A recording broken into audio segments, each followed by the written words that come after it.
जिल्हा परिषद आणि पंचायत समितीचे जे रायगड जिल्ह्यात सेनेनी बाजी मारलेली आहे, तसंच अलिबाग मध्येही सेनेनी बाजी मारलेली आहे. कित्येक वर्ष शेका पक्षाची सत्ता होती, पण आता एकही सीट आली नाही. आपल्या सोबत शिवसैनिक आहेत, त्यांना आपण विचारूया. एवढे वर्ष सत्ता होती शेका पक्षाची, आता सेनेची आहे, काय सांगाल?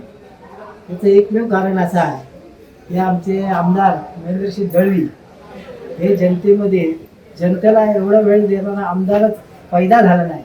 त्याच्यामुळे जनतेने त्याला दुबार आमदार केले आणि शेतकरी कामगार पक्षाला तिथं चेक्स दिला. कधी दुबार आमदार झाला होता अलिबागचा, आणि तो झाल्यामुळं रात्रंदिवस ज्याने जनतेच्या सेवेसाठी वळत घेतला त्याचंच हे प्रतीक आहे. आणि म्हणूनच जनतेने त्याला उचलून धरले आणि म्हणूनच आपल्या रायगड जिल्ह्यात मधून शेतकरी कामगार पक्षाला हद्दपार केलं. हे महेंद्र दळवीची ताकद आहे, हे मी सांगू इच्छितो. शिवसेनेचे महिला आलेले आहेत, महेंद्र दळवीची पत्नी आहे, सून आहे, तर महिलांचं कुठेतरी जिल्हा परिषद मध्ये राज्य होईल, काय सांगाल?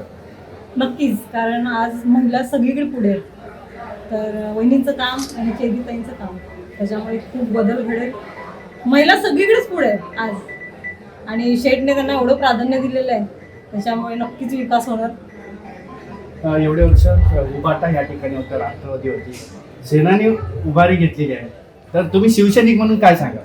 हे बघा, मी एकच सांगेन की शिवसेना एकनाथ शिंदेचा असा एक पक्ष आहे की जो राजकारण नाही तर समाजकारण करतो. कारण जसं आमचे जे पार्टीचे जे लीडर्स आहेत, स्वर्गीय बाळासाहेब ठाकरे असो किंवा धर्मवीर आनंद दिघे साहेब असो, आणि ह्यांच्याच नेतृत्वात वाढलेले आमचे dedicated common man Eknath Shinde असो, आणि तसेच आमचे रायगड जिल्ह्याचे धन्यवाद जे आहेत ते आमचे महेंद्र शेठ दळवी आहेत.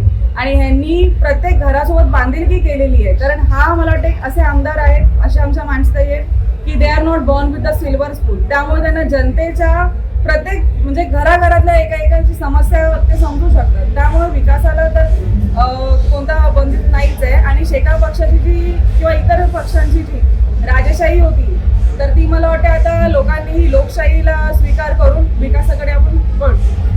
आमदारांची पत्नी मानसी दळवी जिल्हा परिषदच्या अध्यक्ष होती. नक्कीच होती. आता सध्या महिलांचीच आघाडी खूप आहे आणि आमदारांचं महिलांना खूप पाठिंबा आहे, आणि माणसांनी नक्की अध्यक्ष होतील आणि आम्हाला खूप मनापासून आनंद होतो. खरंच एवढे वर्ष सत्ता शेका पक्षाने गाजवली, पण आता कुठेतरी शिवसेनेनी शिंदे सेनेनी उभारी घेतलेली आहे. जिल्हा परिषदवरती सेनेचा झेंडा फडकेल असं या कार्यकर्त्याचं म्हणणं आहे. मोहन जाधव, न्यूज 18 मराठी, रायगड.